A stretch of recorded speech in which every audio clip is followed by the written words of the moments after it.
It's right up my street, it's my boulevard. It's right up my Straza, oh my God. It's garden right up there, ah, it's right up my podcast. Welcome to Right Up My Podcast. My name's Gwen Watson. And my name's Kate White. And this is the podcast in which we talk to people about the thing that is right up their Straza that makes them feel good. And what have you been doing this week, Gwen, to make you feel good? Very good question, Kate. I'm glad you've asked. Do you know what I've been doing? I watched a really awesome documentary, My Octopus Teacher, on Netflix. But we're going to be talking about that a bit more in the interview, so I'll leave that there. But yes, that's the thing that has made me feel good. Anyway, what about you, Kate? What has made you feel good? I did have a little think about this when I went on my walk earlier. I've been trying to get enough sleep because if I don't get enough sleep, I've realised that I just struggle with everything in life, basically. I feel a little bit sad. I feel a little bit grumpy. I stop eating properly. I make mountains out of molehills, left, right and centre. But if I'm getting enough sleep, I can handle it all. So what does that mean? Have you just been going to bed earlier? Trying to go to bed a bit earlier, yeah. What time do you go to bed? Oh, I'm going to sound like a right grandma now, but actually if I Half past 6! 6 when I've had my tea. No, if I can be going to bed about 10 o'clock, then a happy Kate. Yes. Is. And so what does that mean? You physically get into bed at 10 o'clock. When are you turning off your light? I love to read before I go to sleep. So I don't know, if I'm physically in bed at 10 o'clock, I'll then read, turn off my light about 10:30. You've inspired me because I'm the same. I'm awful if I don't get enough sleep. And I've got into a really, really, really bad habit of just having my mobile phone with me in my room. And so I'm on it at night. And I know if I have screens off by 10 and then I just spend that last hour reading, then yeah, same as you, I'm happy Gwen, go to bed, turn the light off, switch the light off, go off to a lovely sleep. But instead, if I sit there, zing in my brain up until like 5 to 11 and then try to read something, well then I read on past 11 and it's gone into the witching hour and it's just not good. I know, it doesn't work. And the phones are a killer. The number of times I've woken up at 4 a.m. and be like, oh, I'm feeling a bit awake now. I might just see if there's any messages that pinged in while I've been sleeping. No. So I've actually put my charger downstairs now and I plug my phone in downstairs and I leave it down there when I go up to bed. Right. And I have had moments where I'm lying in bed twitchy, like my fingers are physically twitching to go and get it. It's bad. Well, you know that documentary that's just ruined everybody, The Social Dilemma? I've not watched it yet. Oh my God, Kate. I mean, we've all seen The Great Hack. We know about Cambridge Analytica. Yeah. We know that these things are already evil, but basically it's about all the people who created the app. So Google, Insta, Facebook, Twitter, etc. And just like the things that they have built into the apps to make us constantly engage with them. So, and they're kind of saying it's like, the pokey machines, like what are they called? The gambling machines. What do you call them? Oh, in the UK? like the slot machines. Slot machines. Slot machines? Yeah. You can't see, but I'm doing that. We're both doing the one-arm bandit motion. Basically, they're built like those. So there's constant kind of... there's constant little notifications and things to constantly engage us. So what it has developed, obviously, is an addiction. We are addicted to these apps. And it's stuff that we know, right? But we are actually, it's a fact. We are addicted to them. And that's a sign of proper addiction, isn't it? That we know that they're designed to have this response from us, yet we still do it. Yeah, right. But you know what? I'm going to do it today. I'm going to do it from tonight because I used to be really disciplined, have it in the kitchen, have the phone charging in the kitchen. Yeah. So my bedroom was a phone-free zone and I'm going to go back to doing that. You've inspired me, Kate. Oh my God, I don't think I've ever inspired anyone before in my life. This is a big moment for me. And we're only a few minutes in. This can only get better. Hey, it's episode 3. Hey, episode 3. My God. Exciting. It's so lovely, isn't it? And before we get into the episode, I just want to say we've had such lovely feedback from episodes 1 and 2. Yes, it's really meant a lot, hasn't it? Getting that feedback from people. That it's really resonating with people, and that's putting a big smile on my face. It really has. One funny piece of feedback from a friend of mine who listened to the Klana one. She said she really, really enjoyed it, but she's got 2 young kids. And she said that actually she would pay someone not to touch her for 30 minutes as opposed to the opposite with Klarna, which made me chuckle. Fair enough. Potato. Yeah, totally get it. My absolute favourite feedback, let me see, I've got it here. Nikki T, she said, basically it's a podcast version of the Goop Lab, which is exactly what I wanted. Oh my God, Nikki, if you're listening to this episode, you will not believe the unparalleled joy that brought both Gwen and I. It's not that we want to be Gwyneth, but we do love the Goop Lab, so that's pretty much the best feedback we could possibly have. Although we did have a little bit of the ASMR episode 2, has had a little bit of varying feedback, hasn't it? Especially the first kind of 2-3 minutes. So our friend Pickle Lady has proved to be a bit divisive, hasn't she? Yeah. Some people have just not been able to get past that.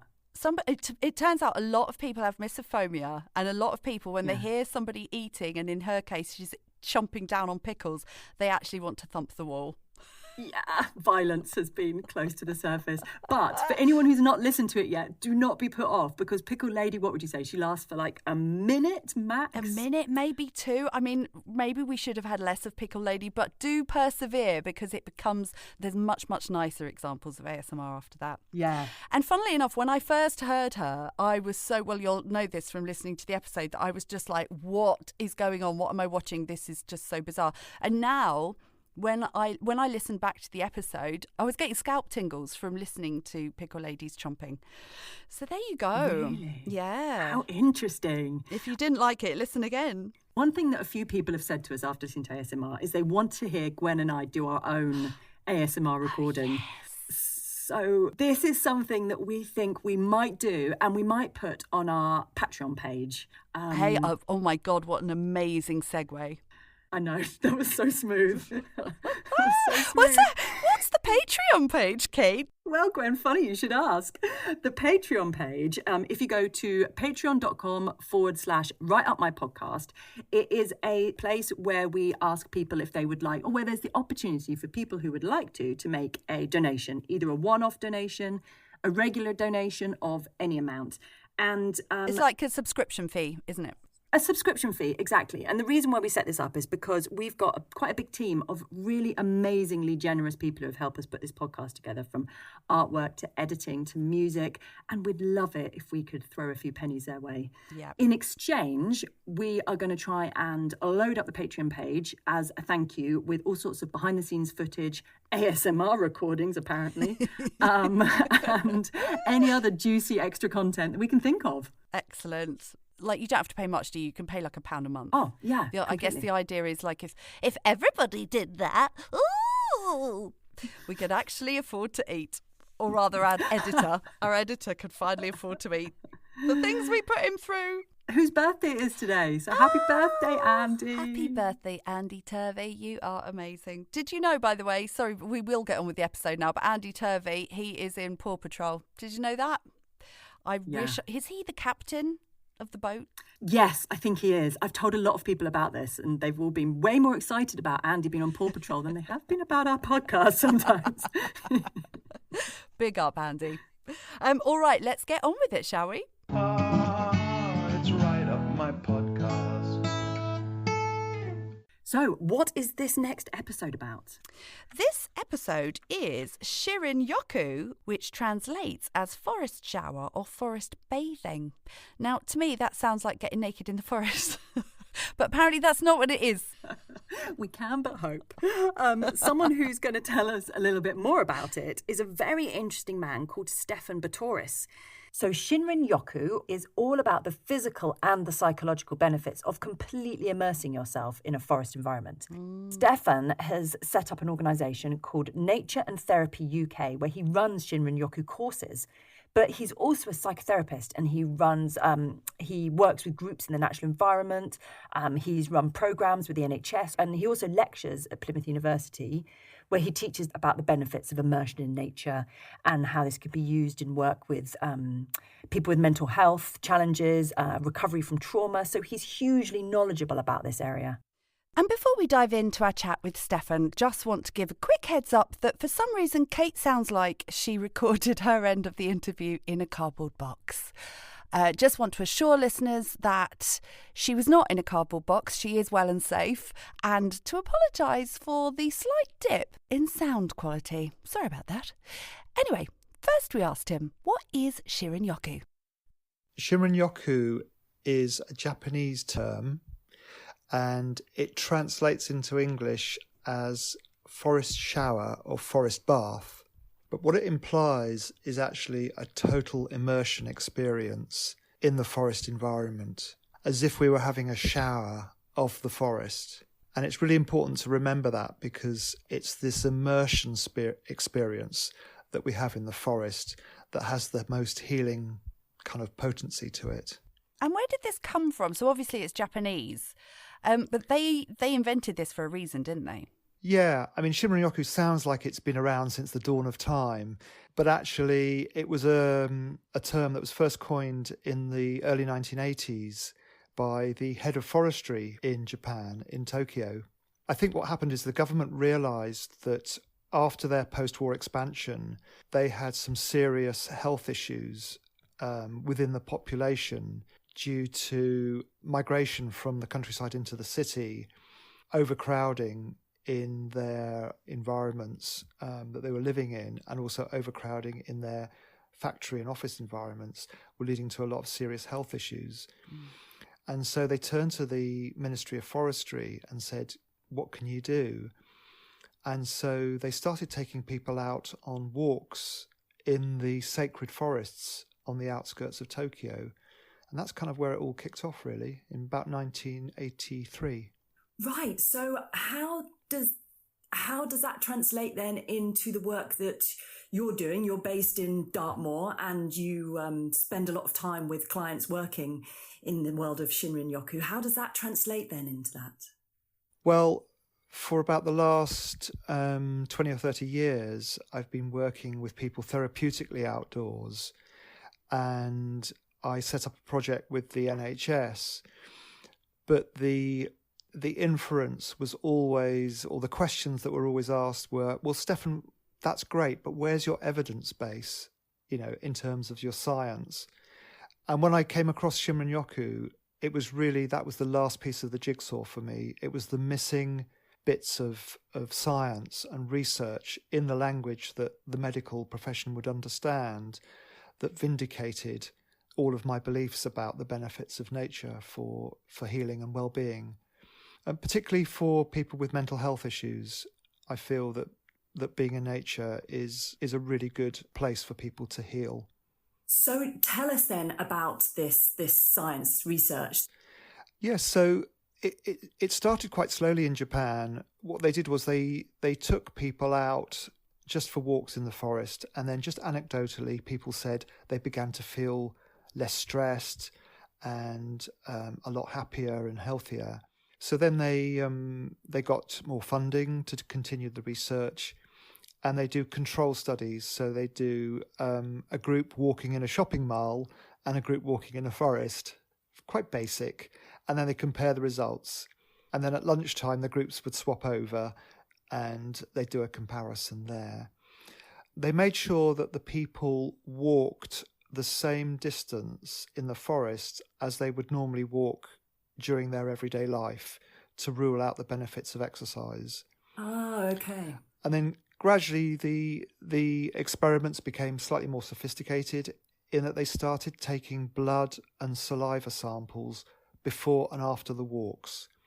So these walks were typically between 3 hours and sometimes up to a week in duration within the research. I'm sorry, what? Up to a week? Yes, so they would walk each day and then stay in a lovely hotel in the forest. Right. Lucky them. Yeah, with spas and everything. Oh, delightful. And were they repeating this in the shopping mall as well? No, this was just... Okay, we're on to a different part of the experiment now. Yes. So when they started measuring the blood and saliva, they were still doing these comparisons with shopping malls or with a park in the city.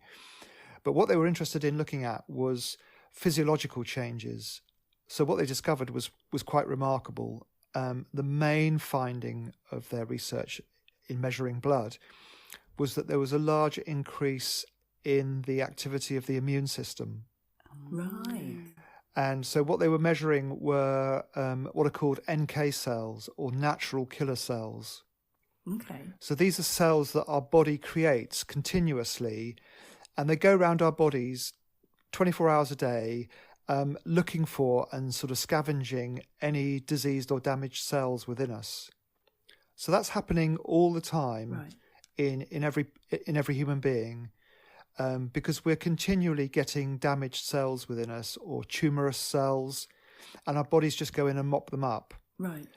For example, when we get a flu or something like that, and then just after we've got the flu, we get that really achy, swollen feeling and the fever. That's those NK cells doing their job, actually. Right. And then once they've destroyed the virus, those cells then are eliminated through the lymph system. Right.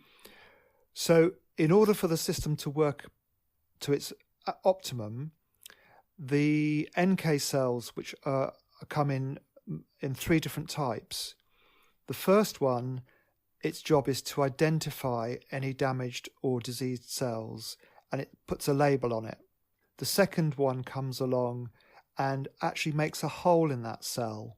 And then the third one comes along and injects itself through the hole into the middle of the damaged cell and digests it from within.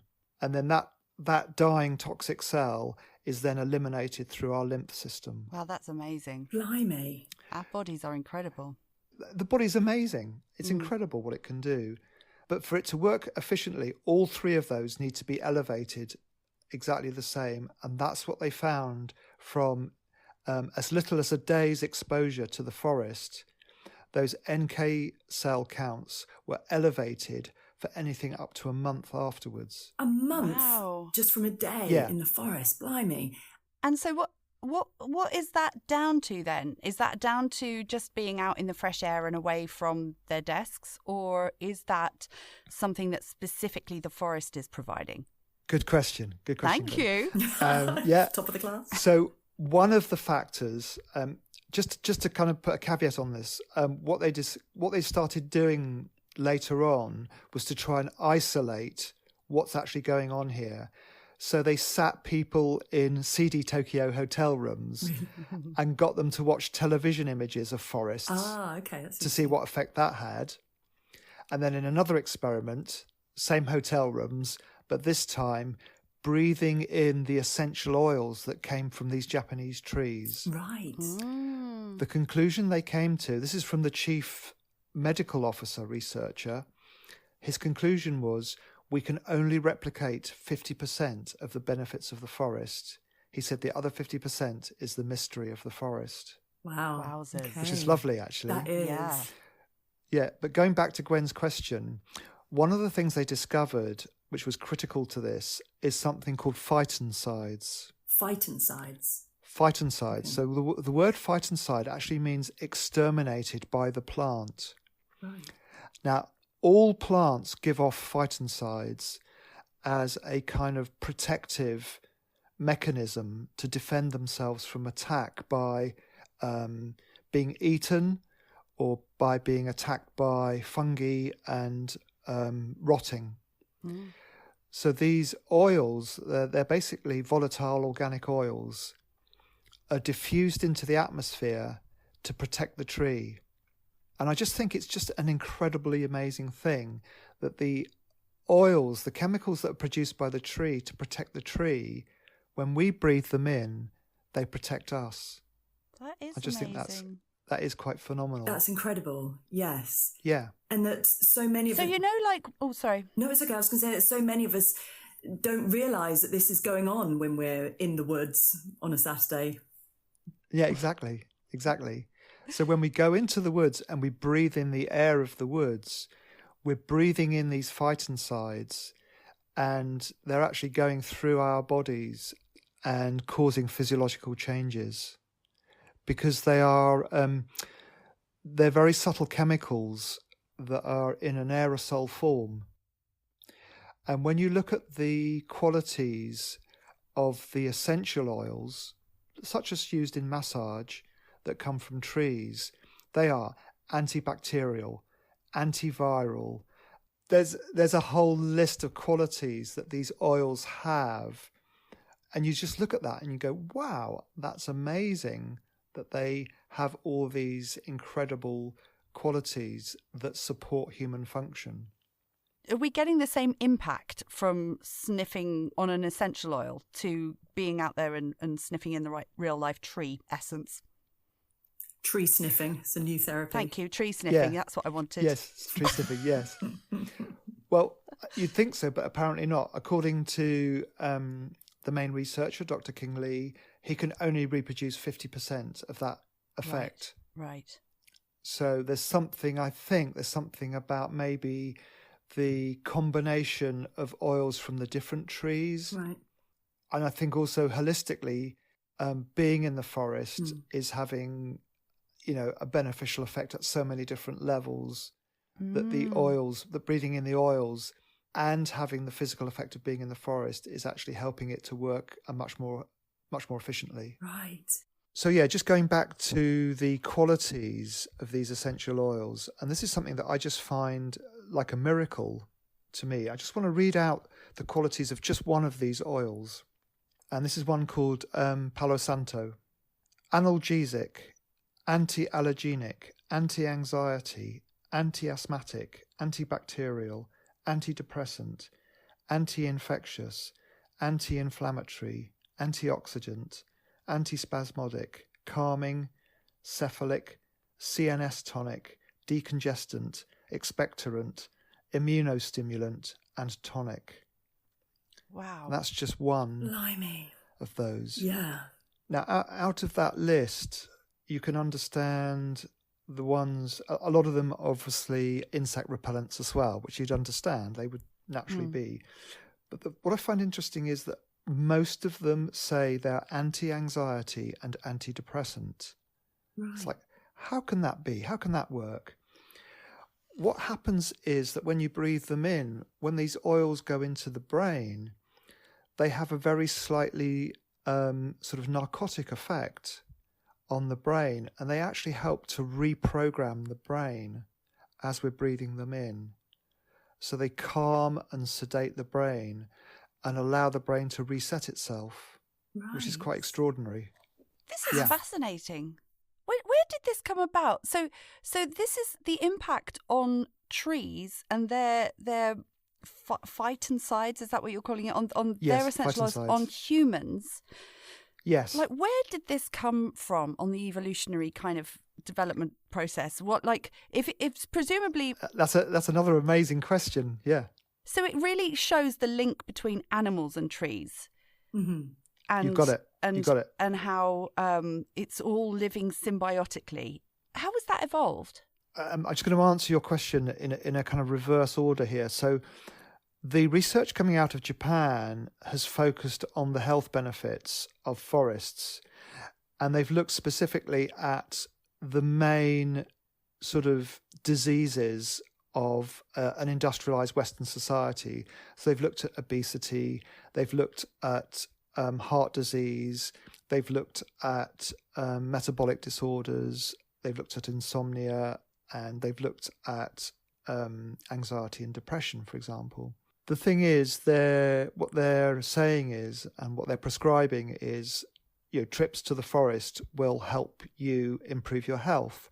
But I want to just reverse that and turn that around and say, actually, a lack of being in the forest is what caused these problems in the first place. Yeah. And the reason for that is that we evolved in a forest environment. Right. And in fact, I want to go even further than that and say that the forest evolved us. The forest made us who we are. So the forest actually created our physiology and psychology. The forest actually forced us to become bipeds. Interesting. Oh, so we could navigate our way through trees. So we could start climbing, yeah. Yeah. Oh, and right, climbing, yeah. Okay. Yeah, so we're designed to climb trees. That's our body shape. Right. How interesting. And so we've got so far removed from the forest that is leading to all these physiological and health issues. Yes, because we were so symbiotically and intimately entwined with the forest that our physiology and psychology developed in association with the forest environment. And once we started to remove ourselves from that, we weren't getting those benefits that were supporting our health from breathing in the forest environment and eating the forest foods. Yeah, and I guess big swathes of the planet were covered in forest. Yes. Yes, indeed. I feel a bit teary. I feel that we've just done such a bad job, haven't we? And we've just distanced ourselves so far from nature, and it's where we come from. Absolutely, yeah. And just to get it into proportion, the amount of time that we've spent developing as a species in the forest environment is the entire length of a Premier League football pitch. The amount of time we've spent in an urban environment is the last 10 millimetres of the touchline. Right. Oh my God. Boom. No. O to the M to the G, yeah. You blow me away. It's like a mic drop party. Yes, you on the mic. I'm digging those things that you say. So very good. Yes, it's good. It's big good anyway. It's like a mic drop party.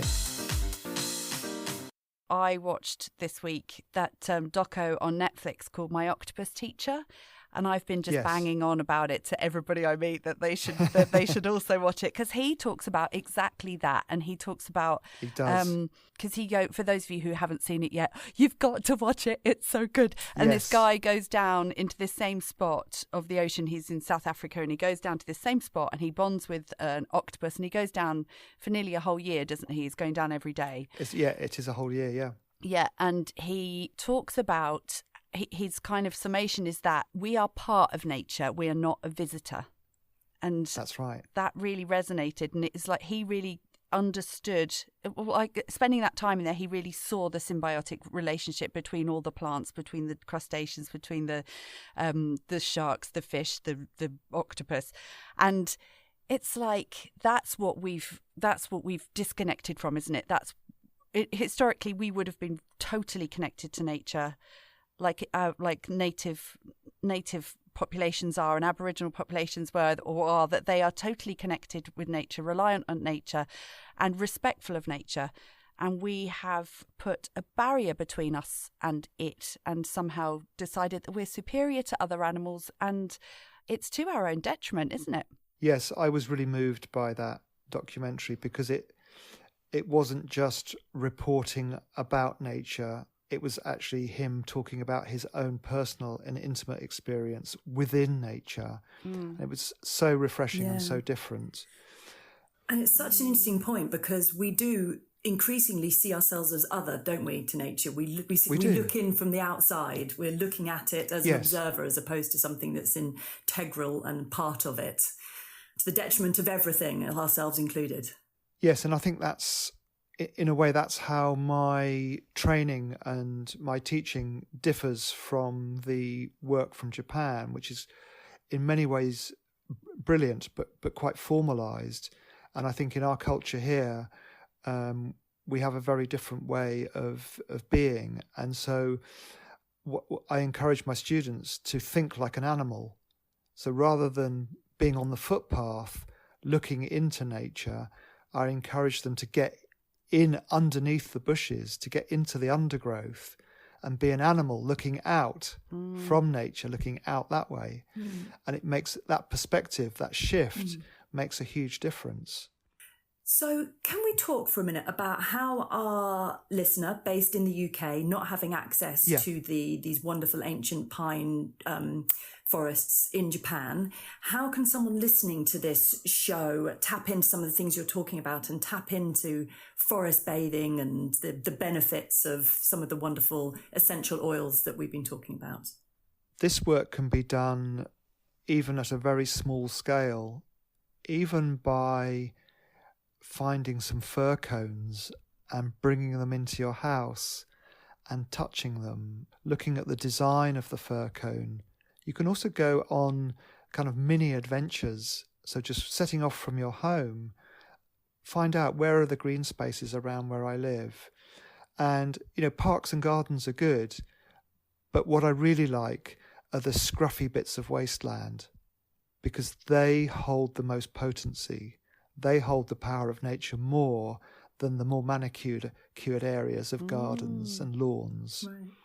So if you can go and seek out those kind of rough bits of disused ground that nobody's using, and just wander through there. And I encourage people to just wander in a dream, wander aimlessly with no particular purpose or direction. Just wander around slowly and just looking at things. It has an incredibly healing effect on the whole system. And when you are with plants, you're going to be breathing in those phytoncides. Every plant produces them. It's what we get in our healing and culinary herbs, are those oils, those particular aromas. That's the phytoncides. Right. You mentioned bay leaves to me when we spoke the other day. So yes, I was saying all our healing and culinary herbs have strong concentrations of these phytoncides within them to protect themselves, and that's part of what forms the particular qualities of these plants that we use, and that we call them herbs. And the bay leaf that we use comes from the plant Laurus nobilis.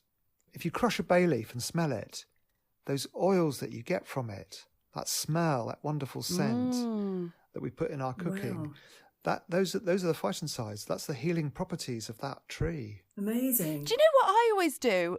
I've got a really instinctive habit of when I walk past a rosemary bush, and if you're walking through cities, especially Bristol, they're growing out of everybody's front walls. Yes. I've always got an urge to just grab one and squeeze one and then smell it as I walk along. Smell it. Yes. And my old landlord said to me, because he had this massive bush and we'd both do it, and he said it's supposed to, I remember him telling me it's good for you. Yeah. And I was like, really? Because it's a real instinctive thing to do. Yeah. Yes, and lavender as well. Yes, and lavender, yes. Oh, and so is it good for us? Are we kind of tapping into some instinctive urge that we've lost by wanting to crush plants and sniff in the aroma? Absolutely. Yeah, over millions of years, we would have evolved to know intuitively where these healing plants were. right. And so that knowledge and wisdom about which plants to use became more and more sophisticated, until eventually that knowledge was held by the women of the tribe. They had what was called wort cunning. The word wort, if you any plant that's got wort at the end of it, like pennywort, mugwort, wort means a healing herb. Oh, I did not know that. Wort cunning. I So love people that. who knew about people who knew about it had wort cunning. But of course that got misinterpreted by the church as them being witches, and then we know what happened after that. Yes, let's not go there. So if Kate and I want to go out, because we try everything. We try everything out. We interview somebody, then we go and try it ourselves to see well, if it works for us. What should we do as we're walking through the woods? And say that what the Japanese would do as they were walking through the woods. Do we get quite active in smelling and sniffing and looking and touching? Or is it enough to just walk? Yes, so make sure you haven't got any distractions. So it's best to have your mobile phone switched off, so you're not going to get any distractions. And if possible, it's good to kind of go alone. Otherwise, you end up just in sort of conversation with people, and you can miss out so much. And to just, as I was saying before, just to go and ramble, just go and wander around the woodland aimlessly, not knowing where you are, getting lost, finding your way around in a dream. And if you come across something that you're inquisitive about, then have a little scratch and sniff, or sit down next to a tree, or if a particular area seems to be calling to you, go and explore that area. Go and sit down there and just, talking to my students yesterday, they were saying one of the most beneficial exercises that I've shared with them that they offer their clients is to just go and lie down on the ground. Right. Literally, that's it. And look up into the canopy. Yeah, look up into the canopy, but just get your whole body on the ground and just sink in as if you're sinking into a soft duvet. Ooh. Oh, that sounds lovely. Oh, I can't wait. And just let go. Oh, bring it on.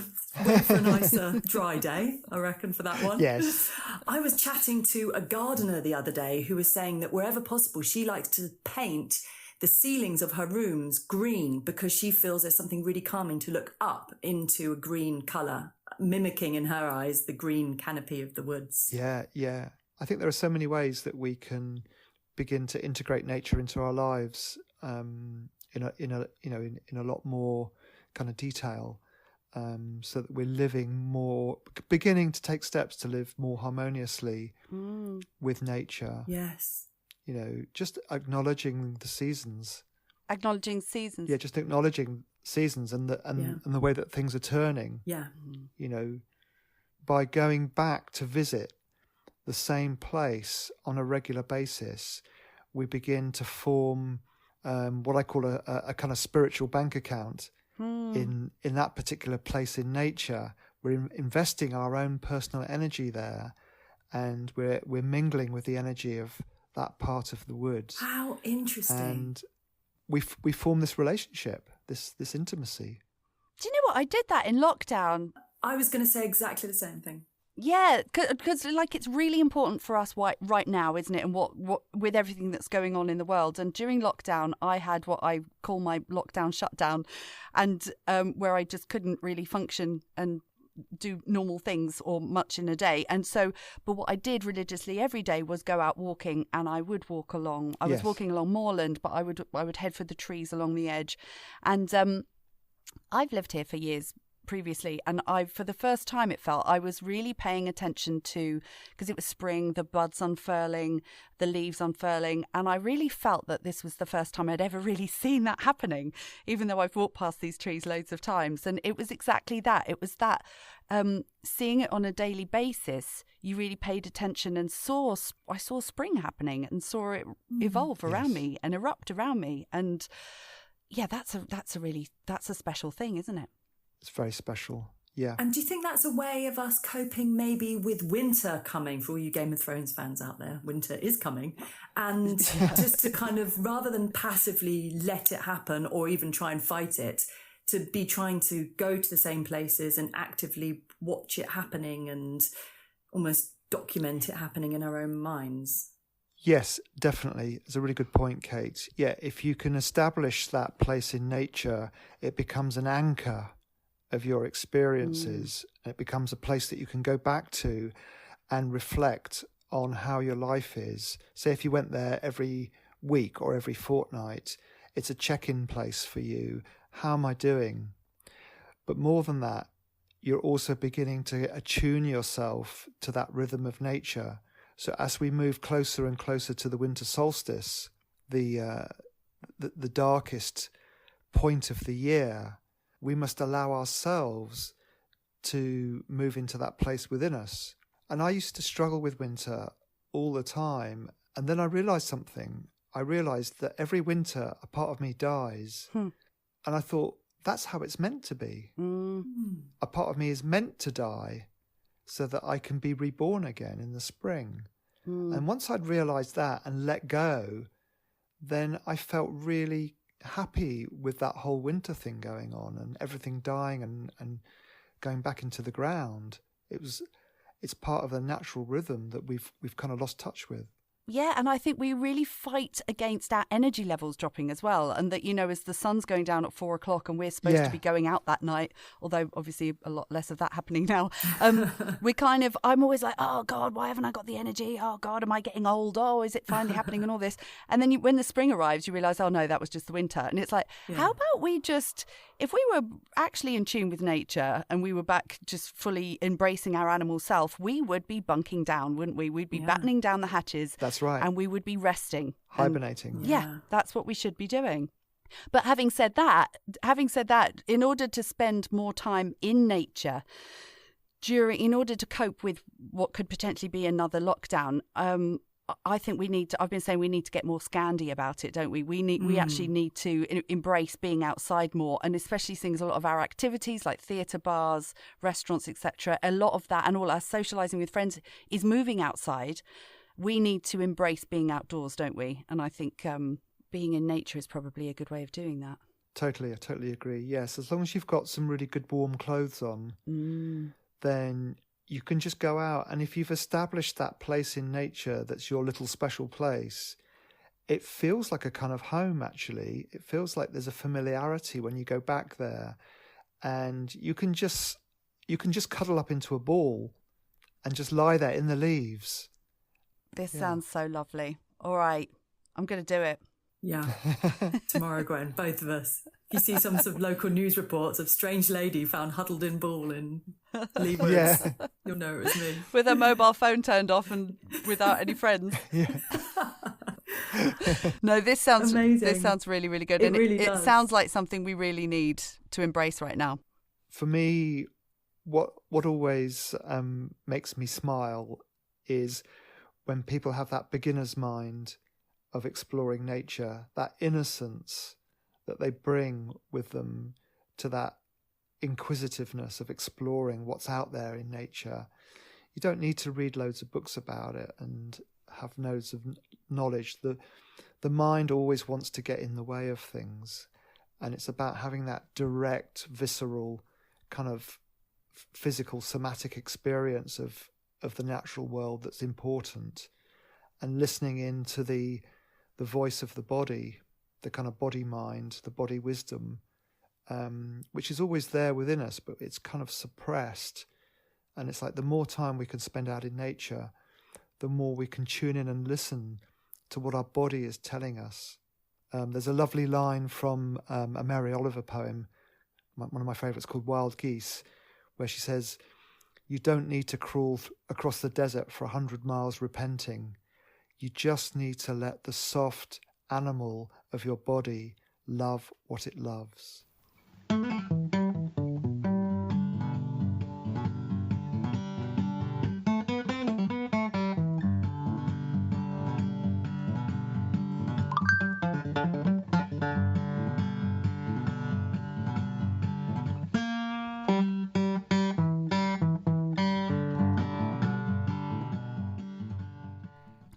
The lovely Stefan, wasn't he a lovely bloke? Really, really lovely bloke. Really enjoyed talking to him. And one thing that we didn't mention was that Stefan runs an organisation called Nature and Therapy UK, and he runs Shinrin Yoku courses out of his centre in Dartmouth, as well as nature therapy courses. And when did he say they start again? April? Oh, yeah, April 2021. So spring next year, his courses are starting again. And we'll put the link in the description to this episode so you can go and check it out for yourself. I actually did feel, I know, well, at one point we did get quite teary talking to him, didn't we? Just that thought of, how we've evolved with trees, and then somehow we've just shunned them and we chop them down, and now we live in concrete boxes, and it's like, what have we done? What have we done? Yeah, that really resonated with me, actually, that the fact that we now look in to nature from the outside as opposed to just being in it and immersed with it. Yeah, it felt sad. So talking about being immersed in it, Kate. Hey, Gwen, have you immersed yourself in nature recently? Hey, funny you should say that. I went for a nature bath. Tell us all. Oh, no, what's it called? A forest bath. So I'm in West Wales, and I'm very lucky that just down the road is Tyrcannol. It's called a national park, which I had no idea. We call it Tyrcannol Woods around here. Do you know, it's like a 10-15 minute drive from my house, and do I ever go? Do I? Heck. And so I went, and it's got like a real prehistoric forest in there. There's even like an old settlement. There's like old stone walls that have just been taken back over by moss. Like, it's so utterly beautiful in there. Now there's clearly defined paths that you're supposed to be on. And I did not do this deliberately, but seeing as Stefan did tell us to get lost, right? Yeah, you're nothing if not obedient. I know. I did get completely and utterly lost. Well done, and Yeah, it was amazing. So I did exactly what he told me, because usually I will always have my phone with me. I probably would have been listening to a podcast. I will always have either somebody with me or a dog at least. Yeah. And so I was like, right, okay, I'm going to go completely by myself into the woods. It was amazing. Like immediately I was really aware of the scent of the smells he was talking about. Like they were really strong. And I was really paying attention, just really looking through the trees beyond the trees, and listening to the babbling brooks, and then I was touching trees as I was going past, and just really engaging with it more than I would do usually. And I'm always walking on moorland, as I was saying, or I'm always walking on a beach. I absolutely never go into the woods, or very rarely. Yeah, so once I'd got lost, because I'd ended up in a field and then climbing over a fence, and I ended up probably in a bit that you're not actually supposed to go in. So I don't think human feet have been in there for quite some time. My God, you're breaking new territory. But it was all like mossy, like really amazing bright greens. Like bits of it reminded me of Never Ending Story. And it was just like, so at one point I did do what he told me to, and I did lie down. Yeah. And I just looked up at the canopy. It was amazing. And do you know what it really made me think of? I was thinking of my childhood so much as I was clambering. Did you spend a lot of time in the woods when you were a child? I think, growing up in Wales, we were always in the fields and always in the woods, and always like we'd literally go and sit in streams. We'd take a bucket to a stream and sit on an upturned bucket. Like we were always like fingers in the dirt. Yes. And we were always messing around with leaves and moss and bark and trees, and I just don't do that at all. Did you? What about you? Did you go and lie down? I did. So I had a similar experience to you in that I decided the woods I went to, they're on the edge of a urban built-up area, and they've got quite a lot of really wide paths through them. You know, people push their buggies on. So I was like, right, I'm going to delve off the main track, because walking down those tracks, I couldn't really smell anything. I didn't really get a feeling of being in the woods. So I just went freestyle off into the wild undergrowth, and like you, got a little bit lost, which anybody listening to this who knows Lee Woods will laugh, because that's kind of hard to do. In Lee Woods, I just got so disorientated. I couldn't work out. They are very disorientating. Yeah. But then when going right into the woods, then the smells, I really got that scent from the trees, and I lay down and stared up in the leaves, which felt really comforting. And I was thinking about what Stefan had said about that kind of being comforted and being a really safe space just in the trees. It was beautiful. So my relationship with the woods has really changed over the past 6 months, because I lived back in the day, I lived in the Alps for a while. And when I was a child, we never went to the woods. We went to the Lake District and the Peak District, and we were always up high, big, wide open vistas and views. And that's always been what I've gravitated towards. But because the woods were our nearest outdoor place during lockdown, I started going there every day and began to really see the beauty in them. And going for this walk today was just so peaceful. I was really aware of how much life was around me. The birds, the squirrels, all the things growing, technical nature terminology there, things growing. Stuff was growing. Stuff grew in the woods, and it was lovely. But when I got lost, after this sort of an initial euphoria wore off, I got a little bit freaked out. I got a little bit freaked out.